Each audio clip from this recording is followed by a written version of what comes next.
Welcome guys. इस particular video में जो हम लोग बात करने वाले हैं वो एसईओ की प्लेलिस्ट में हम लोग बात करते हैं। और ये जो वीडियो होने वाला है वो एसईओ फ्रेंडली यूआरएल के बारे में होने वाला है कि क्या जो हम लोग ब्लॉग पोस्ट लिखते हैं उसका यूआरएल कैसा होना चाहिए, क्या उस यूआरएल में हमें कीवर्ड ऐड करना चाहिए या नहीं करना चाहिए, क्या क्या चीज़ को अवॉइड करना चाहिए। बहुत ही ज़्यादा क्रूशियल वीडियो है, बहुत ही ज़्यादा इंपॉर्टेंट वीडियो है, तो इस वीडियो को आपने स्किप नहीं करना है। देखिए, जब ब्लॉग पोस्ट या प्रोडक्ट या पेजेस वगैरह कुछ भी आप लिखते हैं और उसको पब्लिश करते हैं तो उसका जो नहीं चेंज होने वाला चीज़ होता है ना वो यूआरएल ही होता है। यूआरएल जब एक बार पब्लिश हो गया ना तो उसको आप चेंज नहीं कर सकते। आप बॉडी ऑफ कंटेंट को कुछ भी चेंज कर सकते हैं लेकिन यूआरएल चेंज नहीं कर सकते। या तो उस पोस्ट को आपने डिलीट करना होगा या फिर उस पोस्ट को रिडायरेक्ट करना होगा। दोनों ही केस में वो यूआरएल आपके पास रही नहीं, ठीक है। तो जो जिस यूआरएल के साथ आपने ब्लॉग पोस्ट पब्लिश किया था वो अब आपके पास नहीं रहा, तो इसका मतलब ये है कि बहुत सोच समझ के इस यूआरएल को पब्लिश करना होगा। और आपको सभी चीज़ मालूम चलना चाहिए कि यूआरएल में क्या क्या चीज़ पैरामीटर होता है, जो एक बहुत ही ज़रूरी चीज़ है, ठीक है। तो चलिए वीडियो को शुरू करते हैं और बात करते हैं क्या यूआरएल जब हम लिखते हैं तो कैसा लिखना चाहिए जो हमारे एसईओ फ्रेंडली भी हो और लॉन्ग टर्म गेम को लिए के रैंकिंग के लिए को इफेक्ट ना करे और अच्छी तरह से हमें बेनिफिट दे, ठीक है। अब देखिए, सबसे पहले हम लोग समझते हैं कि क्या यूआरएल जो है सो सर्च इंजन के लिए होता है या फिर यूज़र्स के लिए होता है या फिर दोनों के लिए होता है। तो देखिए, जब यूआरएल्स की बात करते हैं तो वो जो यूज़र्स के लिए भी होता है और ज़्यादातर जो होता है वो सर्च इंजन के लिए होता है। अब जैसे कि एग्जाम्पल के तौर पर अगर मैं डेस्कटॉप पर आता हूँ और कोई भी एक रैंडमली कीवर्ड अगर सर्च करता हूँ यहाँ पे, how to remove dog hair from car seat, तो आप देखिएगा यहाँ पे ये अब जब यूज़र आएगा ना तो ये यूआरएल भी पढ़ेगा। यूज़र्स के लिए यूआरएल जो वैल्यू करता है लेकिन साथ साथ में टाइटल भी वेरी करता है, तो यूज़र तो समझ जाएगा कि हाँ किस बारे में है, टाइटल पढ़ के यूआरएल समझ करके। लेकिन बेसिकली ये जो क्रॉलर के लिए ज़्यादा हेल्पफुल होता है, ठीक है। तो यहाँ पे आप देखिएगा जो भी यूआरएल है ना सब कुछ यहाँ पे है, तो एक तो तय है कि दोनों के लिए वैल्यू करता है यहाँ पे।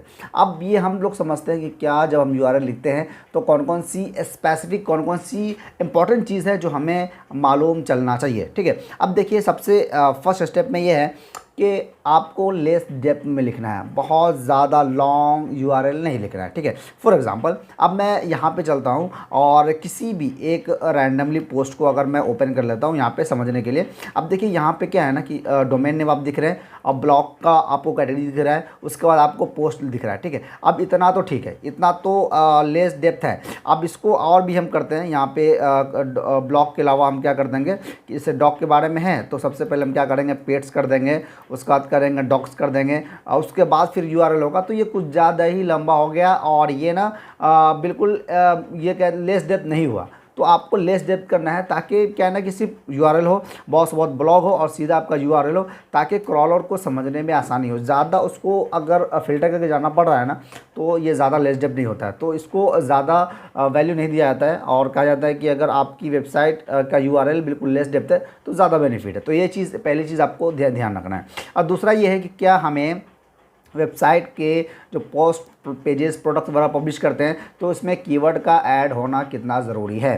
तो ये बात ज़रूरी है, आप समझिए कि कीवर्ड अगर ऐड होता है तो आपके एसईओ की पैरामीटर को इन्हांस करता है और आपकी ब्लॉग पोस्ट रैंक करती है। लेकिन अब एक चीज़ और ध्यान देने वाली बात है कि आपका जो फोकस कीवर्ड तो ये है how to remove dog hair from car seat. तो क्या हाउ टू जो स्टॉप वर्ड है, जो BWH क्वेश्चन वर्ड होता है, जो भी स्टॉप वर्ड होता है, तो क्या इसे हम अपने आर्टिकल के यूआरएल में रखेंगे? तो बहुत सारे केसेस में नहीं रख सकते, मतलब रख सकते हैं लेकिन ऐसा कुछ इसमें ये नहीं है, डिनाई नहीं है कि नहीं रख सकता। आप तो पूरा टाइटल को भी रख सकते हैं, लेकिन बेस्ट प्रैक्टिस ये है कि आपका जो फोकस कीवर्ड है ना, जिस कीवर्ड का मतलब बनता है remove dog hair from car seat, तो ये ज़्यादा वैल्यू प्रदान करता है। फॉर एग्जांपल ये कीवर्ड में तो इतना नहीं बन रहा, लेकिन किसी और कीवर्ड में मान लीजिए कि हाउ टू के अलावा कोई दूसरा वर्ड अगर यहाँ पे इंक्लूड हो सकता था और इन द फ्यूचर में अगर आप इसी यूआरएल के सेंस में ये यूआरएल कोई दूसरा सेंस अगर बनाता और उसमें बॉडी ऑफ कंटेंट में चेंज करके आप इस आर्टिकल का दूसरा मतलब निकाल सकते थे, तो आपको मल्टीपल यूआरएल करने की जरूरत नहीं थी। यहाँ पे आपका क्रॉल बजट को इन्हांस नहीं करता, कोई प्रॉब्लम नहीं क्रिएट करता। तो आप ये चीज़ समझिए कि अगर आप स्टॉप वर्ड को हटाते हैं, कीवर्ड को रखते हैं तो ज़्यादा अच्छा होगा। लेकिन उसमें भी कुछ चीज़ें ये हैं, ध्यान देने वाली बात है कि आपको फुल टाइटल नहीं रखना है। कीवर्ड में अगर आपका हाउ टू है तो हाउ टू को रख भी सकते हैं, नहीं भी दे सकते हैं। बेस्ट प्रैक्टिस ये है कि आपको नहीं रखना है, सिर्फ फोकस कीवर्ड को रखना है, ठीक है। और दूसरी बात यह है कि आपको जो स्लैश वगैरह होता है उसको इग्नोर करना है कैटेगरी वगैरह के बाद जो होती है, चूँकि वो ऑटोमेटिक ले लेते हैं। और तीसरी बात यह है कि आपको नंबर्स को एक्सक्लूड करना है, नंबर्स वगैरह नहीं रखना है। बेसिकली अगर नंबर्स के सेंस में अगर देखा जाए तो यहाँ पे ईयर्स वगैरह मंथ वगैरह को के बारे में देखा गया है, ठीक है। अब ब्लॉगर की जब अगर ब्लॉगर पे आपने वेबसाइट बनाया होगा फ्यूचर में कभी, तो आप देखते होंगे कि ब्लॉगर में जो सबसे गंदी चीज़ जो लगती है ना, वो ये होता है कि आपकी ब्लॉग पोस्ट कब पब्लिश हुई थी वो निशान छोड़ देता है, ठीक है। उसका यूआरएल में बहुत प्रॉब्लम क्रिएट होता है। तो वो यूआरएल जो कब डेट पब्लिश हुआ था, कब पोस्ट पब्लिश हुआ था, वो यूआरएल में दिखना चाहिए। अब मान के चलिए कि इसी कीवर्ड पे इतने सारे लोगों ने लिखा है, सबकी ब्लॉग पोस्ट रैंक कर रही है। अब मान के चलिए कि ये वाला ब्लॉग पोस्ट है, हमने इसे ओपन कर लिया, इसको हम कट कर देते हैं, इसको हमने ओपन कर लिया और इसी जगह यहाँ पे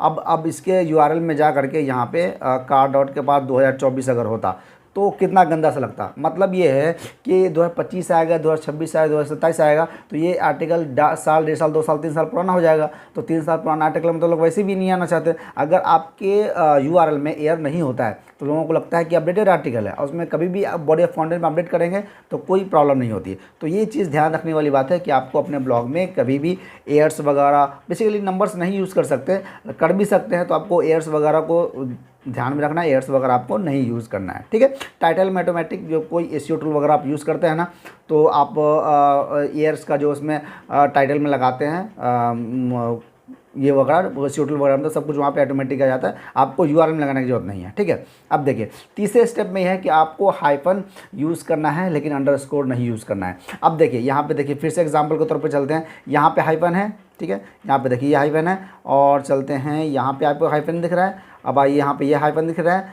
अब देखिए यहाँ पे हाइफन दिख रहा है, ठीक है। अगर इसी जगह यहाँ पे मान लीजिए कि यहाँ पे हाइफन नहीं होता और यहाँ पे अंडरस्कोर होता, ठीक है, ये लीजिए इसको भी मान के चलते ये भी अंडरस्कोर होता, ये भी अंडरस्कोर होता, तो गूगल का जो बोर्ड्स आता है ना, इस सभी चीज़ों को अलग अलग चीज़ समझता ही नहीं। वो क्या समझता कि ऐसे लिखा हुआ है। आप इसको समझिए कि इसको मैं आपको मान के चलता हूँ, यहाँ पे लेके चलता हूँ ताकि आप समझ में आए। मान लीजिए अगर हाइफन लिखा हुआ है ना, तो वो हाइफन को पढ़ेगा नहीं और वो ऐसा दिखेगा, उसके नज़र में, बोर्ड्स के नज़र में ऐसा दिखेगा कि डायरेक्ट पूरा एक सभी वर्ड्स मिलकर लिखा हुआ है। तो इसका तो कोई मतलब ही नहीं है जो चीज़ लिखा हुआ है। लेकिन अगर यहाँ पर जब तक ये स्पेस ना हो, यहाँ पे इसी जगह का मतलब नहीं है, तो हाइफन का वही गूगल की नज़र में वही मतलब है कि अगर हाइफन अगर यूज़ किया गया है, उसको गूगल एक वर्ड में ही सबको समझता है। तो आपको हाइफन यूज़ करना है, बट सॉरी अंडरस्कोर की बात कर रहा था, आपको अंडरस्कोर नहीं यूज़ करना है।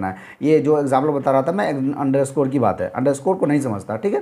तो अंडरस्कोर आपको अवॉइड करना है। तो अब ये चीज़ हो गई। तीसरे चीज़ में आपको ये करना है कि कभी भी आपको यूआरएल जो है लोअर केस में रखना है। अगर फॉर एग्जांपल अगर आप वर्डप्रेस पे यूज़ करते हैं, वर्डप्रेस के यूज़र हैं, तो जाहिर सी बात है कि जो वर्डप्रेस पे यूज़र पे आप आते हैं, यहाँ पे हम लोग चलते हैं सेटिंग के, यहाँ पे परमालिंक पे तो आप जैसे परमालिंक पे आएंगे ना, तो आप देखिए पोस्ट नेम में ऑटोमेटिक पोस्ट नेम आ गया है। इसी जगह अगर न्यूमेरिक आप यूज़ करते हैं तो नंबर्स में आ जाता है, जो कि लोग रिकमेंड नहीं करते, हम भी रिकमेंड नहीं करते।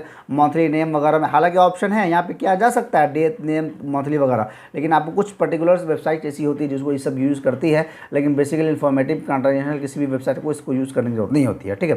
तो आप इसको कस्टम स्ट्रक्चर भी कर सकते हैं, लेकिन पोस्ट नेम सबसे बेहतर यहाँ पे माना जाता है। लेकिन अब देखिए यहाँ पे वही चीज़ मैं आपको बता रहा था कि यहाँ पे अगर आपको लोअर केस करते हैं, अगर आप कोई एसईओ टूल वगैरह यूज़ करते हैं, तो ऑटोमेटिक सभी चीज़ को आप देखेंगे कि लोअर केस में यहाँ पे ले लेगा, यहाँ पे, ठीक है। आपको अपर केस में ये ऑटोमेटिक ही नहीं लेगा। जब आप ब्लॉग पोस्ट यूज़ करने जाएंगे, चाहे आप यूएसएस यूज़ कर रहे हो, रैंक मत कर रहे हैं, ऑल इन एसईओ यूज़ कर रहे हैं। लेकिन प्रॉब्लम यहाँ पे ये तब आती है जब आपकी वेबसाइट कोडिंग पे होती है, PHP वगैरह पे होती है।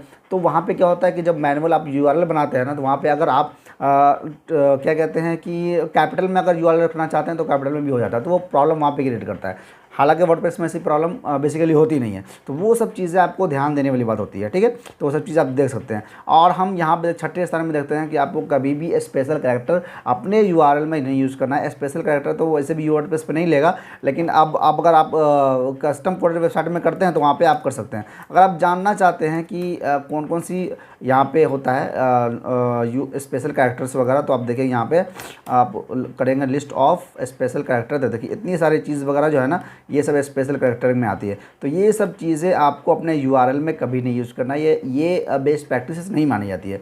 और सातवां में यह है कि URL have is user experience and best for backlinking. अब मान लीजिए कि आपका ये वेबसाइट है, ठीक है, ये वेबसाइट है और आपने यहाँ पे एक यूआरएल फ्रेश यूआरएल हम लोग ओपन कर लेते हैं यहाँ से, ठीक है, ताकि समझने में आसानी हो। ये चीज़ को हम यहाँ पे ओपन कर लेते हैं। मान लीजिए कि ये चीज़ पे आपकी वेबसाइट है, ठीक है, कार पे है, कार के आपको यहाँ पे हेयर वगैरह पे आपकी आर्टिकल दिख रही है। अब इसी चीज़ पे अगर आपको ऑटोमेटिक बैकलिंक्स मिलता है वगैरह, कोई भी इन्फॉर्मेटिव आर्टिकल पे जो बैकलिंक मिलता है ना, तो वो रिलेवेंट चीज़ देखता है कि आपके कीवर्ड में हेयर है, डॉग की हेयर की बात हो रही है, तो वहाँ से आपको बैकलिंक मिलता है। तो ये जो बैकलिंक एक बहुत पैरामीटर होता है कि अगर आपकी वेबसाइट को रैंक करना है और अगर ये बैकलिंक चाहिए तो आपका जो एंकर टेक्स्ट बहुत वैल्यू करता है। ये सब चीज़ देखने वाली बात है। और दूसरे केस ऑफ सिनेरियो में अगर आप खुद के ब्लॉग या वेबसाइट पे बैकलिंक बनाते हैं और उसी पोस्ट के नाम से, कैटेगरी के नाम से अगर आप बैकलिंक बनाते हैं और सेम एंकर टेक्स्ट को आप फाइंड करते हैं तो वहाँ पे जो बैकलिंक जूस होता है ना बहुत ज़्यादा वैल्यू करता है। तो ये सब चीज़ ध्यान देने वाली बात है। इस वीडियो में जो हम लोग बेसिकली बात किए हैं कि जो ब्लॉग पोस्ट या पेजेस का, प्रोडक्ट का, किसी भी सर्विस कैटेगरीज वगैरह का जो यूआरएल होता है ना, उस सब चीज़ों में आपको ये 7 चीज़ आपको ज़रूर देखना है। Less depth is better, keywords वगैरह देखना है, हाइफन यूज़ करना है, अंडरस्कोर नहीं यूज़ करना है, लोअर केस यूज़ करना है, स्पेशल कैरेक्टर यूज़ नहीं करना है। और आपको याद रखना है कि ये बैकलिंक्स वगैरह बनाने में काफ़ी हेल्पफुल होता है, यूज़र एक्सपीरियंस के लिए ज़्यादा बेनिफिट होता है। ठीक है, चलिए इस वीडियो को ख़त्म करते हैं। उम्मीद करता हूँ कि वीडियो आपको अच्छी लगी है। अगर वीडियो अच्छी लगी तो वीडियो को लाइक करिए, चैनल को सब्सक्राइब करिए। और अगर आप इस प्लेलिस्ट को नहीं देखे हैं जो कि हम एसईओ की प्लेलिस्ट, एडवांस एसईओ की कोर्स चला रहे हैं, अगर फ्री में अगर आप देखना चाहते हैं, अपनी वेबसाइट को ऑर्गेनिक रैंक करना चाहते हैं, लॉन्ग टर्म के लिए करना चाहते हैं, तो आपको ये सारी चीज़ें बिल्कुल क्लियर होनी चाहिए। एडवांस कोर्स मैं आपको फ्री में दे रहा हूँ। तो ये सब चीज़ें आपको देखिए, समझिए, अपनी वेबसाइट में इंप्लीमेंट करिए और आने वाले समय में अपनी वेबसाइट को अच्छी तरह से आप रैंक होता हुआ देखेंगे। ठीक है, चलिए मिलते हैं एक और वीडियो में। Thanks for watching this video.